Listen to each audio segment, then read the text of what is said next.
जिस खबर को हम आज बताने वाले हैं वो खबर अपने पहले कई बार सुना होगा, मगर आज जो खबर हम बताने वाले हैं वो खबर अपने पहले कभी नहीं सुना होगा। हम बात कर रहे हैं एलियंस की, जिसके वजूद पर कई दशकों से बहस चल रही है। एलियंस और यूएफओ को लेकर जितने भी तरह की बातें होती रहती हैं, लेकिन इस बार एलियंस हैं, इस पर ठोस दावा किया गया है और वो भी पक्का सबूत के साथ। 26 जुलाई को अमेरिकी संसद में यूएफओ और एलियन को लेकर सुनवाई हुई और इस दौरान यूएस नेवी के पूर्व intelligence officer retired major David जज ने चौंकाने वाला दावा किया। डेविड ब्रश के मुताबिक अमेरिका कई वर्षों से यूएफओ और एलियंस से जुड़ी जानकारियां छिपा रहा है और उन्होंने यह भी कहा कि अमेरिका इन यूएफओ की रिवर्स इंजीनियरिंग पर भी काम कर रहा है। मेजर ग्रेस ने वर्ष 2022 के आखिर तक अमेरिका की डिफेंस एजेंसी में काम किया और वह पेंटागन में यूएफओ से जुड़ी संदिग्ध घटनाओं पर एनालिसिस करते थे। उनके मुताबिक अमेरिकी सरकार को एलियन मिले थे और वह उनके स्पेसक्राफ्ट पर सीक्रेट रिसर्च कर रही है। बोर्ड ने जूनियर कोच के शव को मेजर ग्रेस ने यह भी दावा किया कि उन्हें काम के दौरान कई वर्षों से क्रैश हुए यूएफओ पर चल रही रिसर्च और रिवर्स इंजीनियरिंग प्रोग्राम के बारे में पता चला था। हालांकि उन्हें इस प्रोग्राम को देखने की मंजूरी नहीं दी गई थी, सिर्फ उनको यह जानकारी मिली। एलियंस पर यह बेहद चौंकाने वाले दावे हैं, लेकिन अमेरिकी रक्षा विभाग पेंटागन ने इन दावों को खारिज कर दिया है। पेंटागन का दावा है कि अमेरिका ने एलियन से जुड़ा कोई भी प्रोग्राम ना कभी चलाया है और ना ही अब भी ऐसा कुछ हो रहा है।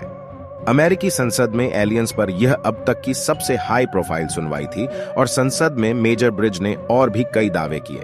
मेजर ग्रेस के मुताबिक अमेरिका को कई वर्ष पहले दूसरे ग्रह का एक क्रैक स्पेसक्राफ्ट मिला था और उसमें एक बॉडी भी थी और यह इंसान की नहीं थी। ग्रेस के मुताबिक अमेरिका के इस प्रोग्राम में सीधे तौर पर शामिल अधिकारियों के जरिए उन्हें यह सूचना मिली थी और अमेरिकी सरकार कई दशकों से यह खुफिया प्रोग्राम चला रही है। इंसान हमेशा से ही स्पेस और पृथ्वी के अलावा किसी दूसरे ग्रह पर जीवन की मौजूदगी को लेकर दिलचस्पी दिखाता रहा है। हम अक्सर इस सवाल को जानने में बहुत उत्सुक रहते हैं कि क्या यूनिवर्स में हमारे अलावा भी कोई मौजूद है। ऐसे में मेजर ग्रेस का दावा एलियंस में हमारी दिलचस्पी को और बढ़ाएगा। हालांकि सरकार से जुड़े खुलासे करने की वजह से मेजर ब्रिज को काफी परेशानी का भी सामना करना पड़ा। उन्हें प्रोफेशनल और पर्सनल दोनों लेवल पर विरोध झेलना पड़ा।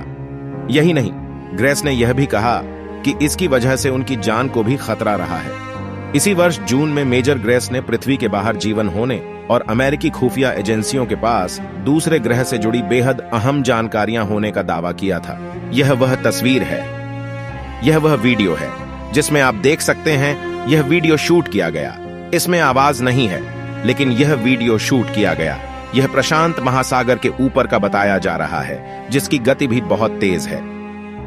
वर्ष 2021 में जब ये वीडियो लीक हो गए थे, तब पूरी दुनिया का ध्यान एलियंस और यूसुफ की तरफ बढ़ गया था और दुनिया में दोबारा इस बात पर बहस छिड़ी कि एलियंस होते हैं।